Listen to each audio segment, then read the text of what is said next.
Hello everyone, this is Mandeep, and today I'll be presenting the topic of transgenerational trauma.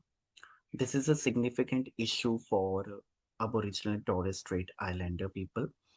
So, I would like to begin by acknowledging the traditional custodians of the land on which we meet today and pay my respect to elders of the past, present, and emerging. So, Indigenous Australians were subjected to intergenerational trauma since the beginning of the 18th century, as reported by Graham in 2022. So there was deliberate massacre of culture, land, identity, and properties belonging to the Aboriginal and Torres Strait Islander people. People lost their autonomy and rights to their land that sustained their families and generations. So coming to transgenerational trauma. Some of the areas that have been affected the most were healthcare, education, as well as the employment. So, intergenerational trauma basically often represents as mental and emotional health disorders, loss, grief, pain, substance abuse, and various instabilities faced within the family. And this was according to Vivian and Halloran in 2022. So various policies have been implemented for closing the gaps and reduce the intergenerational traumas. So my next slide is about the significance to indigenous people. So many Aboriginal Torres Strait Islander people have emphasized upon the need for cultural revitalization. It is necessary to reinforce identity, sense of community, and well-being within Indigenous Australians. So, also, it is important that it also emphasize the implementing trauma-informed policies which is necessary for facilitating the wellness and health care of the Indigenous Australians. So, when we discuss the impact of Mm, transgenerational trauma on Aboriginal Torres Strait Islander people, so it is often manifested as poor socio-economic conditions. Additionally, chronic illnesses are also difficult to manage because of lack of awareness, disconnection from land, culture, and it could be cited as another major impact, according to Bennett in 2022. However, Aboriginal Torres Strait Islander people still continue redefining resilience and strength. At present, there is need to implement culturally safe practices, pride in indigenous culture, as well as stronger recognition of Aboriginal Torres Strait Islander people. So, um, let's discuss about the Australian indigenous context and related to Aboriginal Torres Strait Islander people. So, strong leadership and self-determination is very important for reducing the barriers faced by Aboriginal Torres Strait Islander people. Um, because it is important for restoring the status of Indigenous Australians within society. And in order to nullify the historical injustice done against Aboriginal Torres Strait Islander people, it is necessary that their cultural identity and sovereignty be respected.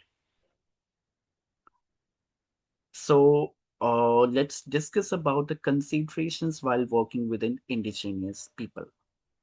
So, the Aboriginal and Torres Strait Islander people must become a part of mainstream community structures. They must be involved in major decision making. Indigenous elders hold immense knowledge regarding land and culture, according to Graham 2022. So therefore, taking advice from them can help develop strong relationship with Aboriginal Torres Strait Islander. So that indigenous collaboration helps in making the community unique and diverse.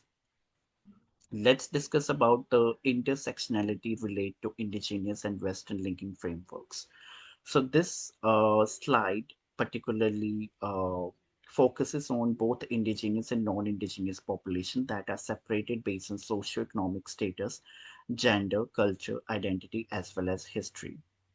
A number of factors have influenced the indigenous community, such as discrimination and colonization.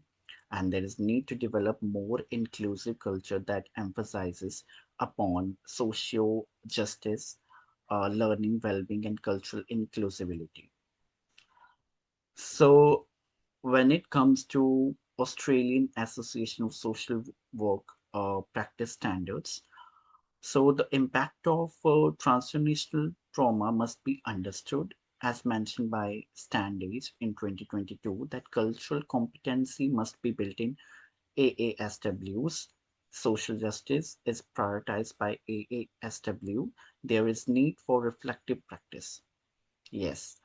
So professionals should understand their responsibilities and question any kind of biases posed by them. Sorry, possessed by them. Um, AASWs must uphold dignity, cultural identity, as well as indigenous rights. So when we discuss about the cultural humility part, so while working with Aboriginal Torres Strait Islander people, it is necessary to reflect upon and respect their diverse culture. It is very important. Because when we talk about inclusivity, it is very important to respect their diverse culture uh, that they are holding, um, so that they basically should be empowered so that they can take right decisions pertaining to their long-term well-being. And it is vital to develop culturally safe environment for effective service delivery.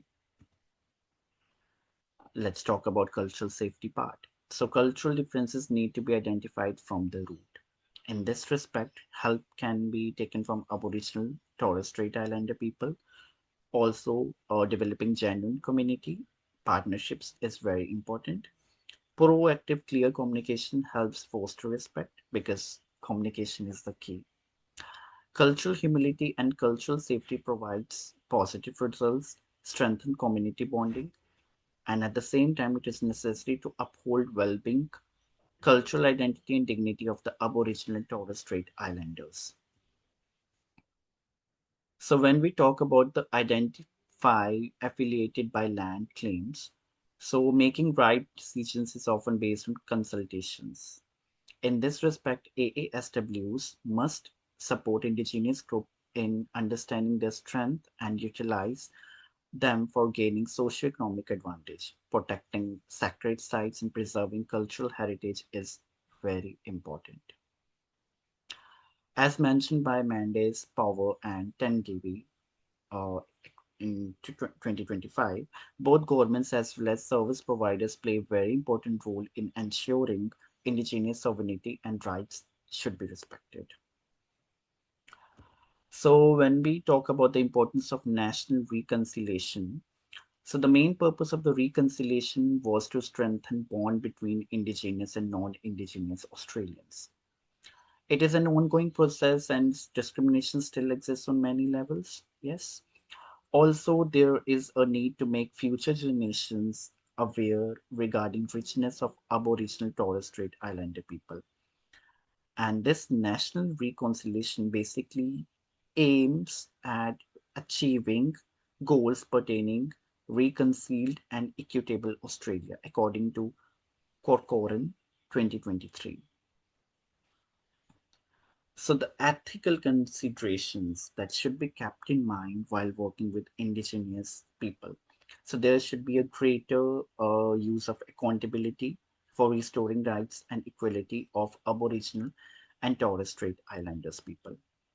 Indigenous community must have strong representation within mainstream. Additionally, discrimination of any kind should be removed by upholding and implementing the rights of right policies and meaningful partnerships form the central most important aspect.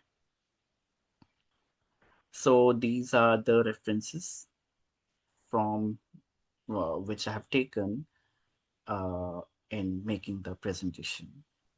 So thank you and yes.